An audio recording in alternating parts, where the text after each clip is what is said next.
Olá! Hoje a gente vai analisar um caso clínico bem curioso, sabe? Um paciente com hipertensão daquelas de longa data, que teve a pressão que estava muito alta, reduzida bem rápido. E aí, pum, veio uma lesão renal aguda. Vamos investigar por que isso pode acontecer, usando informações sobre regulação da pressão e a função do rim. A ideia aqui é entender por que baixar a pressão muito de repente em quem já tem hipertensão crônica pode ser prejudicial para os rins. Vamos focar na tal da autorregulação renal. Exato. E essa autorregulação do fluxo de sangue é fundamental. É como um sistema de segurança, sabe, que os órgãos têm. Os rins, inclusive, usam isso para manter o fluxo sanguíneo estável, mesmo que a pressão no corpo todo varie bastante. Legal. Então vamos para o caso. Paciente com esse histórico de hipertensão crônica chega com a pressão nas alturas, uma urgência hipertensiva mesmo. Aí ele recebe hidralazina, que é um remédio de ação rápida para baixar a pressão. Só que o problema é que logo depois que a pressão chegou em níveis que a gente consideraria normais, veio a complicação. Necrose tubular aguda, a NTA.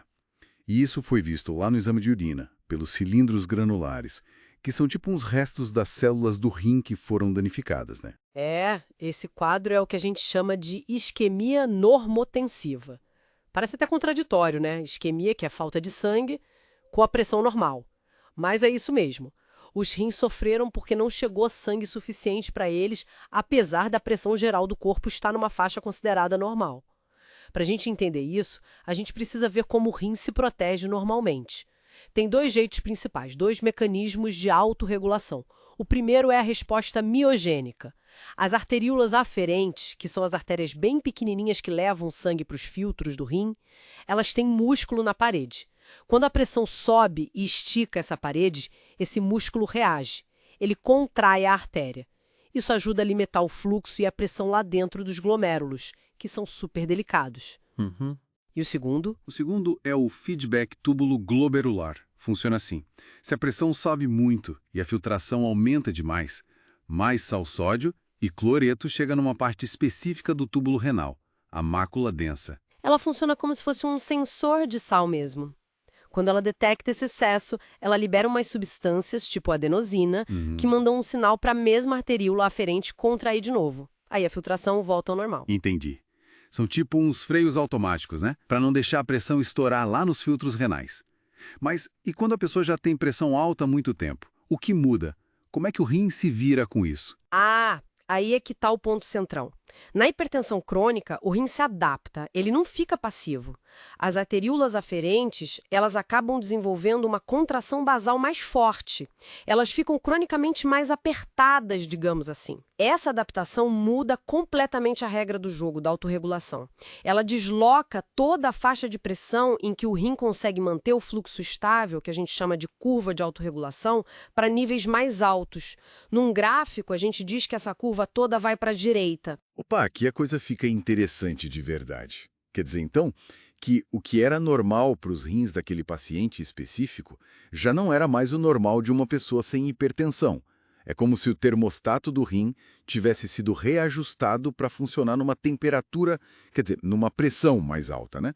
Então, para uma mesma pressão, vamos dizer, 140 milímetros de mercúrio, os rins de alguém com hipertensão crônica, já adaptado, recebem menos sangue do que os rins de alguém saudável, é isso? Exatamente isso. É uma adaptação que protege a longo prazo, mas que, por outro lado, cria uma vulnerabilidade no curto prazo, numa situação aguda como essa. E aí a gente volta para o caso.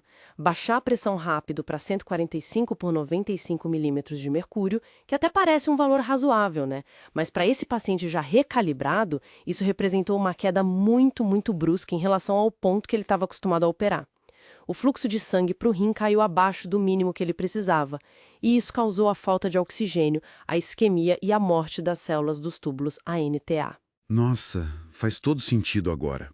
Isso explica por que o recomendado nessas situações é ir com calma, né?